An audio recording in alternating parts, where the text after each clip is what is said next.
കേദാരഭൂമി ജനജീ. നമസ്കാരം, എല്ലാ മാന്യ പ്രേക്ഷകർക്ക് MARP ന്യൂസിലോട്ട് സ്വാഗതം. ഇന്നത്തെ പ്രധാന വാർത്തകൾ വായിക്കുന്നത് ന്യൂസ് റിപ്പോർട്ടർ വാസു സാർ. സിറ്റിയിലെ പ്രമുഖ ഫാമിലികളായ ലാവസാക്കയും ഇത്തിരിക്കണ്ടവും LVയിൽ വെച്ച് ഏറ്റുമുട്ടി. വാർത്തകൾ വിശദമായി. സിറ്റിയിലെ പ്രമുഖ ഫാമിലികളായ ഇത്തിരിക്കണ്ടവും ലാവസാക്കയും വൻ ഏറ്റുമുട്ടൽ.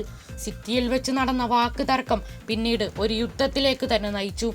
LVയിൽ വെച്ച് നടന്ന പോരാട്ടത്തിൽ മൈക്കിൾ എബ്രഹാം നയിക്കുന്ന ഇത്തിരിക്കണ്ടവും മാലിക്കും ലിൽ ലവാസാക്കയും നയിക്കുന്ന ലാവസാക്ക ഫാമിലിയും മികച്ച പ്രകടനങ്ങൾ കാഴ്ചവെച്ചെങ്കിലും പിന്നീട് അങ്ങോട്ട് ലാവസാക്കയുടെ അതിഗംഭീരമായ മുന്നേറ്റങ്ങളായിരുന്നു. ഇത്തിരിക്കണ്ടം ഫാമിലിക്ക് പിടിച്ചു നിൽക്കാൻ കഴിയാതെ ഇത്തിരിക്കണ്ടം പരാജയത്തിലേക്ക് പോയെങ്കിലും പ്രകടനങ്ങൾ ആശ്ചര്യപ്പിക്കുന്നതായിരുന്നു.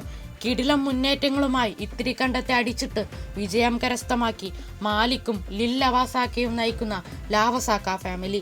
ലാവസാക്കക്ക് ഇത് അഭിമാന നിമിഷം.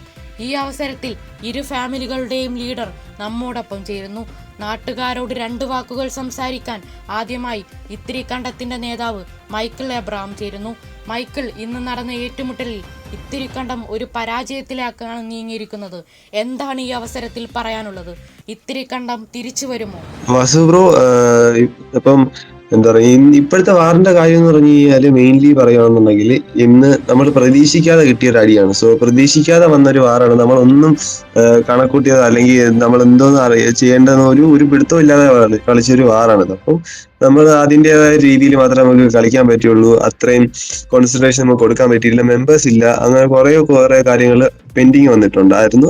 അതുകൊണ്ടാണ് നമുക്കിപ്പം സത്യം പറഞ്ഞു കഴിഞ്ഞാൽ വാറ് പോയത്, വാറ് പൊട്ടിപ്പോയത്. സോ തിരിച്ചു വരുമോ എന്നുള്ള ചോദ്യമാണെന്നുണ്ടെങ്കിൽ നമ്മൾ ഉറപ്പായിട്ടും തിരിച്ചു വരും. കാരണം എന്ന് പറഞ്ഞു കഴിഞ്ഞാൽ ഒരു വാറ് കൊണ്ടൊന്നും നമ്മളൊരു വില തീരുമാനിക്കുന്നില്ലല്ലോ. നമ്മൾ ഇനിയും വാറ് വരും, ഇനിയും ഇതുപോലെ വലിയുള്ള ഗാങ്സ് വരും. നമുക്ക് നോക്കാം. എന്തായാലും ഈ ഒരു പ്രതീക്ഷിച്ചുള്ള അടി കൊണ്ട് നമ്മൾ എന്തായാലും താന്നൊന്നും പോകത്തില്ല, തിരിച്ചു വരും. ഓക്കെ.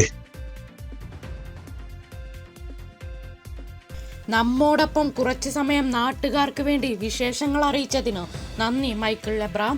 നമുക്ക് വീണ്ടും വിശദാംശങ്ങളിലേക്ക് തിരിച്ചു വരാം. തീർത്തും മൈക്കിൾ പറഞ്ഞതുപോലെ ഇതൊരു അപ്രതീക്ഷിത മുന്നേറ്റമായിരുന്നു. എന്തായാലും അടുത്ത പോരാട്ടത്തിൽ ഇത്തിരിക്കണ്ടം തിരിച്ചു വരും എന്ന് ഉറപ്പിച്ചു തന്നെയാണ് മൈക്കിൾ എബ്രഹാം പങ്കുവച്ചിട്ടുള്ളത്. ഇനി ലാവസാക്കയുടെ ലീഡർ ലിൽ ലവാസാക്ക നമ്മോടൊപ്പം അല്പം സംസാരിക്കും. ലിൽ ലവാസാക്ക, എന്താണ് ഈ നിമിഷത്തിൽ ജനങ്ങളോട് പങ്കുവെക്കാനുള്ളത്? ഇന്നത്തെ വാറ് പെട്ടെന്ന് തീർന്നു. IKEA എന്ന് പറയുന്നത് വലിയ ടീമൊന്നല്ല. ഇവന്മാര് ഇങ്ങനെ കുണയ്ക്കാൻ മാത്രമേ അറിയുള്ളൂ, വേറെ അടിക്കാന്ന് അറിയില്ല. ഇവന്മാര് വാർ ഡിക്ലെയർ ചെയ്ത അവസാനം തോറ്റു കഴിഞ്ഞപ്പോ ഇവന്മാര് പറയണ ടൈം പെട്ടെന്നായിരുന്നു എന്നൊക്കെ പറയണത് പറഞ്ഞിട്ട് കാര്യമില്ലല്ലോ. അവര് കളിക്കാറിയില്ല. അതന്നെയാ. ഇവന്മാര് ഇനി വരാണെങ്കിൽ ഇനി ഇതിന് സൂപ്പറായിട്ട് നമ്മൾ അടിച്ചിടും. ലിൽ ലവാസാക്ക, താങ്കളുടെ കുറഞ്ഞ സമയം ന്യൂസിന് വേണ്ടി ചിലവഴിച്ചതിന് നന്ദി. എല്ലാം തന്നെ എടുത്തു നോക്കുമ്പോഴും ഇരു ഫാമിലികളും വളരെ നല്ല പ്രകടനങ്ങളാണ് കാഴ്ചവെച്ചത്. ഇനിയുള്ള യുദ്ധത്തിൽ ഇത്തിരിക്കണ്ടത്തിനും ലീഡർ പറഞ്ഞ പോലെ തിരിച്ചു വരാൻ കഴിയട്ടെ എന്ന് ആശംസിക്കുന്നു. ഇന്നത്തെ യുദ്ധത്തിൽ പങ്കെടുത്ത ഇരു ഫാമിലികൾക്കും MARP ന്യൂസിന്റെ ഹൃദയം നിറഞ്ഞ ആശംസകൾ പങ്കുവെക്കുന്നു. നമ്മോടൊപ്പം അല്പസമയം ചേർന്നതിന് ഇരു ഫാമിലികളിലെയും ലീഡർമാർക്ക് ഒരിക്കൽ കൂടി നന്ദി രേഖപ്പെടുത്തുന്നു. ഇതോടെ വാർത്തകൾ അവസാനിക്കുന്നു. ക്യാമറമാൻ സിട്രിക്കിനോടൊപ്പം ന്യൂസ് റിപ്പോർട്ടർ വാസു സാർ.